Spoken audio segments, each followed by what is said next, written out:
आप भी पूर्ण रूप से सरकार बना रहे हैं, कांग्रेस भी पूर्ण रूप से सरकार बना रही है, आपको भी पूर्ण रूप से सरकार बना रही है। तो सरकार तो किसी एक की बनेगी, बाकी दो लटकेंगे।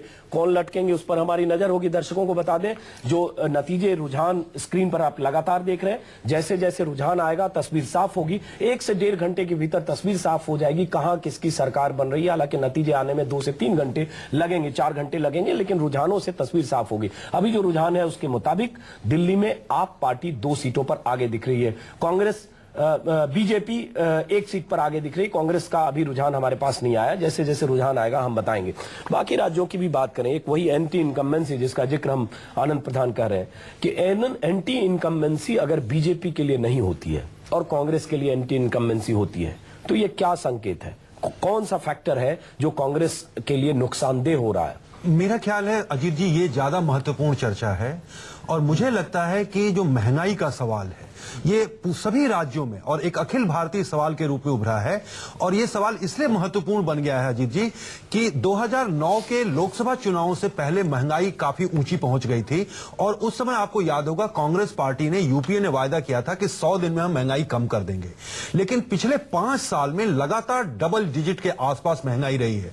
इस महंगाई ने आम आदमी से लेकर के और मिडिल क्लास और अपर मिडिल क्लास तक को बहुत प्रभावित किया है। माना ही जाता है कि महंगाई एक तरह से गरीबों पर टैक्स है और इसके कारण एक तरह का जो पूरा माहौल बना है सरकार के खिलाफ, उसमें भ्रष्टाचार के सवाल ने और उसमें जो बड़े बड़े आंकड़े आए कि इतने लाखों करोड़ के भ्रष्टाचार हो रहे हैं, तो उसको लोगों ने बहुत आसानी से जोड़ लिया। इसका मतलब कि महंगाई और भ्रष्टाचार दोनों जुड़ गए। मतलब ये माने कि जैसे मध्य प्रदेश सरकार पर भी भ्रष्टाचार के बहुत आरोप लगे, जैसा कि मैंने पहले भी कहा, कांग्रेस ने एक चार्जशीट जारी करके 1.5 लाख करोड़ के भ्रष्टाचार के आरोप लगाए। इसका मतलब मध्य प्रदेश सरकार पर भ्रष्टाचार के आरोप लगे तो जनता उसे नहीं मान रही है, लेकिन अगर केंद्र सरकार और कांग्रेस पर लगती है तो कहीं न कहीं जनता उसको लग रहा है कि कारण उसका ये है कि जिस तरह से कांग्रेस की सरकार केंद्र में है और यूपीए सरकार पर जो भ्रष्टाचार के आरोप लगे, उसके बाद जो क्रेडिबिलिटी होती है, क्रेडिबिलिटी फैक्टर बहुत महत्वपूर्ण है। उसमें क्या होता है, जब कांग्रेस मध्य प्रदेश में जाकर भ्रष्टाचार के आरोप लगाती है या गुजरात में जाकर लगाती है तो उसकी वो क्रेडिबिलिटी नहीं बनती, क्योंकि केंद्र में आप जिस तरह से आरोपों से घिरे हुए हैं,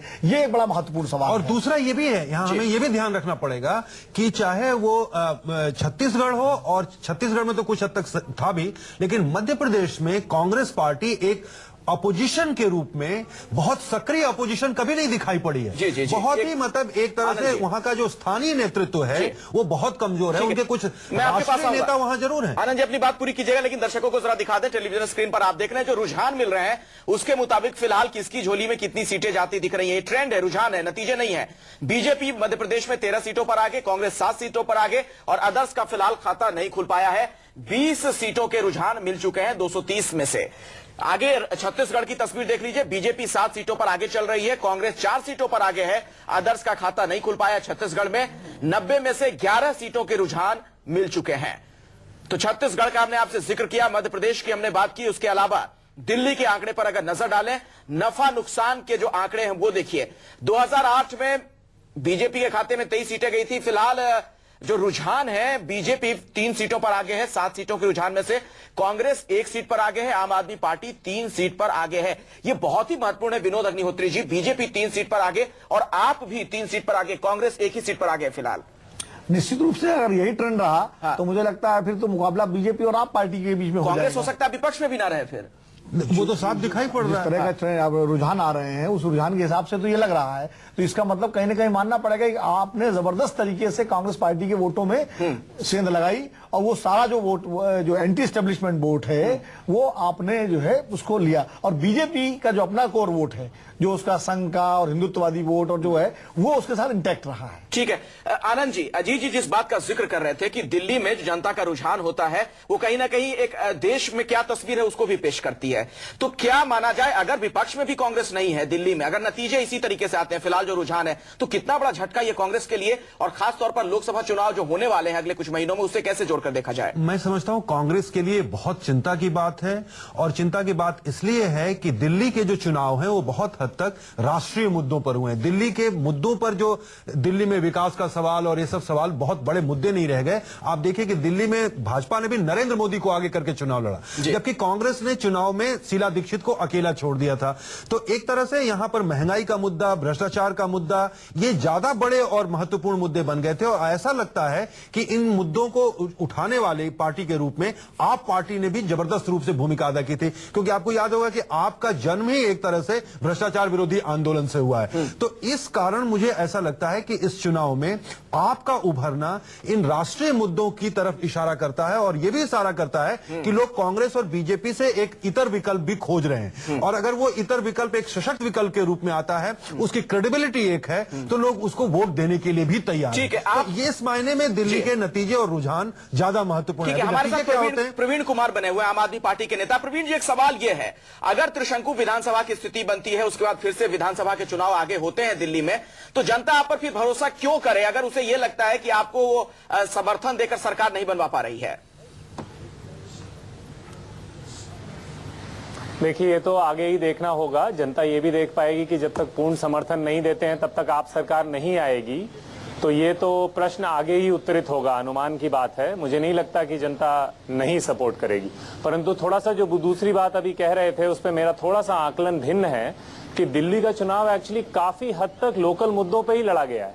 पिछले 3-4 महीनों से जब हम दिल्ली की गलियां छान रहे थे, तो पानी को लेके, सीवेज को लेके, सैनिटेशन को लेके जितना ज्यादा लोगों में परेशानी है, हम मानते हैं कि दिल्ली के लिए विकास का मुद्दा हल हो गया है। दैट इज फॉर ऊपर का जो 20% वर्ग है उसके लिए कुछ हद तक हल हो गया है। लेकिन नीचे का प्रवीण जी की बात बहुत महत्वपूर्ण है। त्रस्त है जी जी नहीं, लेकिन कहा यह भी जा रहा, पिछले दिनों में दिल्ली में जो तमाम आंदोलन देखे गए, खासतौर पर अन्ना हजारे का जो आंदोलन हुआ, उसकी परिणति के तौर पर देखा जा रहा है, जो ये नतीजे आ रहे हैं आपके पक्ष में।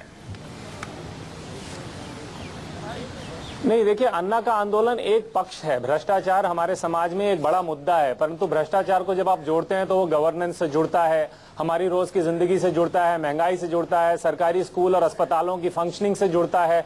तो भ्रष्टाचार तो एक बहुत ही मदर शब्द है, और हमने अपने पूरे इस पिछले 1 साल में देखा कि जनता इन सभी पहलुओं पे परेशान है। इन मुद्दों को उभारना, इन मुद्दों के सॉल्यूशंस की जो हमने बात की है। एक मिनट, मैं आता हूं प्रवीण जी आपके पास आता हूं। विनोद अग्निहोत्री हैं, सीनियर जर्नलिस्ट हमारे साथ लगातार बने हुए। विनोद जी, जो कह रहे हैं प्रवीण कुमार, क्या आपसे सहमत हैं आप उससे कि सिर्फ लोकल मुद्दों को उठाकर आगे बढ़ी आम आदमी पार्टी, या जो दिल्ली में आंदोलन की जमीन देखने को मिली पिछले कुछ सालों की अगर बात की जाए, 1.5-2 साल में, उसका फायदा पहुंच रहा है आम आदमी पार्टी? देखिए, आम आदमी पार्टी की पहचान तो अन्ना आंदोलन से ही बनी है। उसको नकार करके अगर ये करते हैं तो वो गलत बात है, क्योंकि बुनियाद वही थी। और उसी के गर्भ से इस पार्टी का जन्म हुआ। अरविंद केजरीवाल को उसके पहले कोई नहीं जानता था, एक आरटीआई एक्टिविस्ट के रूप में लोग जानते थे, लेकिन उस आंदोलन से ही लोगों ने जाना। बड़ा दिलचस्प, अजीत मैं पूरी बात कर रहा हूं। और दूसरी बात यह है कि दिल्ली में स्थानीय मुद्दों से ज्यादा सबसे बड़ा मुद्दा महंगाई का मुद्दा था।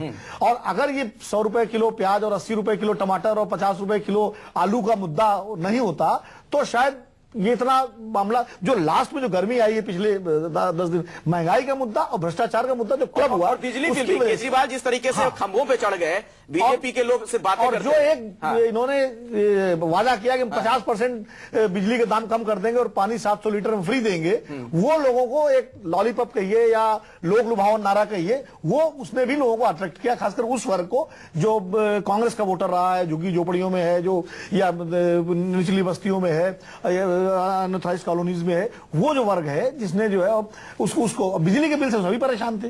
ये 2 मुद्दे स्थानीय थे, बिजली और पानी का, बाकी भ्रष्टाचार और महंगाई का मुद्दा, वो एक बड़ा मुद्दा दिल्ली में रहा। ठीक है, शांताराम नाइक कांग्रेस के नेता लगातार हमारे साथ बने हुए, हालांकि कई सवालों के जवाब वो नहीं दे रहे हैं, तमाम सवालों को काल्पनिक ही करार दे रहे हैं। शांताराम जी, ऐसे में एक और काल्पनिक सवाल है, अगर दिल्ली में आपको झटका लग जाता है, कांग्रेस की यहां पर सरकार नहीं बन पाती है, तो जो विकास के नारे आप लोगों ने बुलंद किए, शीला दीक्षित ने बुलंद किए, क्यों नहीं जनता उस पर यकीन कर पाई?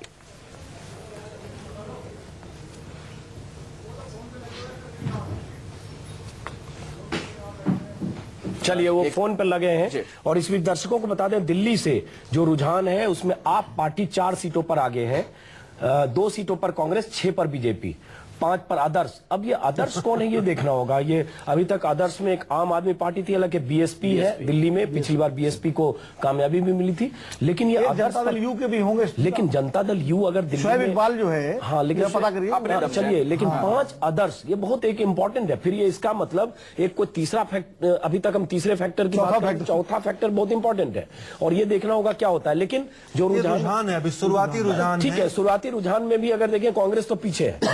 अब बात करते हैं मध्य प्रदेश की। एक बहुत दिलचस्प है, 4 राज्यों में चुनाव हो रहा है, सबसे कम सीटें दिल्ली में है, लेकिन हम सबसे अधिक बात दिल्ली पर कर रहे हैं।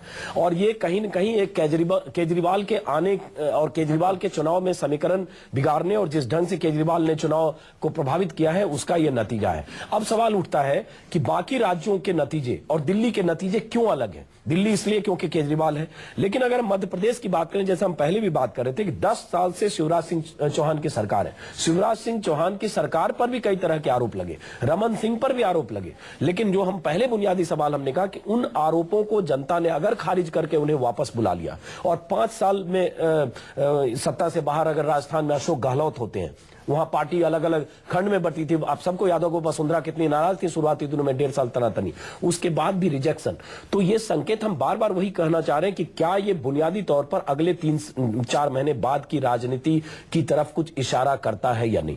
विनोद, देखिए, निश्चित रूप से इशारा करेगा अगर ये नतीजे इसी हिसाब से आते हैं जैसे कि रुझान आ रहे हैं, और इसमें फिर आप नरेंद्र मोदी फैक्टर को इग्नोर नहीं कर सकते, क्योंकि शिवराज सिंह चौहान ने जो है जिस तरह से सरकार वहां चल रही थी और उसको लेकर के शिवराज सिंह चौहान की अपनी एक लोकप्रियता तो है, लेकिन वहां विधायक और मंत्रियों को लेकर जो अलोकप्रियता थी और जिस तरह खबरें आ रही थी मध्य प्रदेश को लेकर के कि वहां स्थानीय स्तर पर काफी एंटी इनकम्बेंसी है एमएलए को लेकर, उसको लेकर के, अगर उसके बावजूद मध्य प्रदेश के नतीजे यही आते हैं जो रुझान आ रहे हैं, तो निश्चित रूप से माना जाएगा कि मोदी की वजह से भी वहां कार्यकर्ताओं में एक एकजुटता बनी और एक माहौल बना और एक उसको फायदा शिवराज सिंह चौहान को भी हुआ। और राजस्थान में भी जो वसुंधरा राजे की उसको लेकर के बीजेपी के अंदर जो झगड़े थे, सारी चीजें थी, जब बड़ा नेता एक आ जाता है उसकी लोकप्रियता दिखाई पड़ती है, तो जो नीचे के नेता होते हैं, कमी है मध्य प्रदेश में तो तमाम कद्दावर नेता है कांग्रेस के, केंद्र की राजनीति में जो सक्रिय है, लेकिन कद्दावर नेता एक दूसरे का कद कम करने में भी तो जुटे रहते हैं। मध्य प्रदेश सबसे बड़ी दिक्कत ये है, वो सारे कद्दावर नेता सबसे बड़ी उनकी प्रायोरिटी मतलब ये तो मानते हैं भीतरघात का भी नुकसान, एक दूसरे का कद जो है वो छांटने में लगे रहते हैं। और इतना बड़ा कद्दावर नेता कांग्रेस के भीतर जो ये कर सके कि जिसके नाम पर वोट आए, जो कभी इंदिरा गांधी, राजीव गांधी या नेहरू के दौर में हुआ करता था, उसकी कमी कांग्रेस को लगातार अब खल रही है, ये माना जाएगा अगर नतीजे इसी तरीके से आते हैं। शांताराम नाइक हमारे साथ लगातार बने हुए कांग्रेस के नेता। शांताराम नाइक जी, जो संपर्क शायद उनसे टूट गया हमारा। आनंद प्रधान जी, क्या वजह है कि केंद्र में जो सरकार है उसकी एंटी इनकम्बेंसी का फायदा बीजेपी तो उठा रही कुछ राज्यों में, लेकिन मध्य प्रदेश में कांग्रेस ये काम नहीं कर पाई? देखिए, उसकी वजह मैं बार बार यही कह रहा हूं कि मतदाताओं ने इस समय उनके पास जो विकल्प हैं, मध्य प्रदेश, छत्तीसगढ़, राजस्थान, दिल्ली, मुख्यतः ये कांग्रेस और भाजपा के बीच सीधे मुकाबले वाले राज्य रहे हैं। लेकिन जहां भी मतदाताओं को इन दोनों से एक अलग, और इसीलिए दिल्ली का चुनाव दिलचस्प हो गया है, जहां भी इनसे एक बेहतर, एक तीसरा ऑल्टरनेटिव, क्रेडिबल ऑल्टरनेटिव मिला है, मतदाता उसकी तरफ झुके दिखाई पड़ रहे हैं। ये एक बहुत महत्वपूर्ण संकेत है कि अब मतदाता के सामने 2 बुरे लोगों में से एक कम बुराई की जो चुनाई है, जो लेसर इविल है, उसको वो चुनने की कोशिश कर रहे हैं। तो एक तरह से उन्होंने मन बना लिया कि कांग्रेस के जो पिछले 5 साल का राज है केंद्र में, उसको एक सजा देनी है। और इसके कारण उन्होंने आकलन क्या बताता है, अगर मध्य प्रदेश में बीजेपी जीतती है तो बीजेपी की जीत होगी, उसके कैडर की जीत होगी, या शिवराज सिंह चौहान की जीत होगी, या नरेंद्र मोदी की जीत? देखिए, कोई भी चुनाव में एक फैक्टर काम नहीं करता है, चुनाव में बहुतेरे फैक्टर होते हैं और चुनाव एक बहुत ही कॉम्प्लिकेटेड फिनोमेनन है। कोई भी पॉलिटिक्स को हमको इतना सतही तौर पर नहीं देखना चाहिए। मुझे लगता है कि अगर मध्य प्रदेश में बीजेपी की जीत होती है तो उसमें कई फैक्टर्स हैं, जिसमें कांग्रेस का जो राष्ट्रीय स्तर पर उसके खिलाफ एक जो माहौल बनता हुआ दिखाई पड़ रहा है, उसका भी असर है। खुद बीजेपी ने जिस तरह से अपने को प्रोजेक्ट करने की कोशिश की है, उसका उनको फायदा मिल रहा है। और मतदाताओं के सामने ऑप्शन का न होना, यह भी एक बड़ा कारण है कि इन्हीं में से उसको एक चुनना है, इसलिए वो चुन रही है। तो मुझे लगता है कि इसके बड़े पिक्चर को हमें देखने की कोशिश करनी चाहिए और इसमें जल्दबाजी करके हमें किसी एक को उसका फायदा या एक कारण के आधार पर किसी की जीत हो रही है, आपका नहीं, मेरा पूर्वाग्रह नहीं है, मेरा ये मानना है कि इन चीजों को हमें गहराई से और व्यापक स्तर पर देखना चाहिए। लेकिन 10 साल अगर सरकार छत्तीसगढ़ और मध्य प्रदेश में है और वहां अगर वापसी हो जाती है तो वो पूर्वाग्रह से हम नहीं बात कर सकते हैं कि कोई विकल्प नहीं है, इसलिए बीजेपी की जीत को भी हार में उसका विश्लेषण उस तरह से कहें तो एक पूर्वाग्रह है आनंद जी। कहीं न कहीं लोकतंत्र में जनता ही जिता रही है, बीजेपी को भी वोट जनता दे रही है, कांग्रेस को भी वोट जनता दे रही है। कांग्रेस एक बड़ी पार्टी को बाहर कर रही है सत्ता से अगर, और बीजेपी को 10 साल के शासन के बाद भी बीजेपी को तीसरी बार ला रही है, तो हमको जनता के उस जनादेश को तो मानना पड़ेगा। पर देखिए, अगर हम जब बात 4 राज्यों के विधानसभा चुनाव की कर रहे हैं और चारों उत्तर भारत के राज्य हैं, उसमें दिल्ली में क्या कारण है कि मतदाता बीजेपी को पूरी तरह से समर्थन नहीं कर रहा है? अगर ये एक अखिल भारतीय फेनोमेनन है जो बता रहे हैं और जिसको साबित करने की कोशिश की जा रही है कि बीजेपी एक बड़ी खबर नरेंद्र मोदी की लहर चल रही है। दर्शकों को बता दें, राजस्थान में बीजेपी 17 सीटों पर आगे चल रही है, कांग्रेस 7 सीटों पर और बीजेपी 17 सीटों पर राजस्थान में आगे चल रही है। विनोद जी, ऐसा लग रहा है कि जो तमाम एग्जिट पोल के नतीजे वगैरह बताए गए थे राजस्थान को लेकर, वो तस्वीर सच साबित हो रही है। अब तो 32 सीटों पे आ गया है बीजेपी। नहीं, निश्चित रूप से जो रुझान आ रहे हैं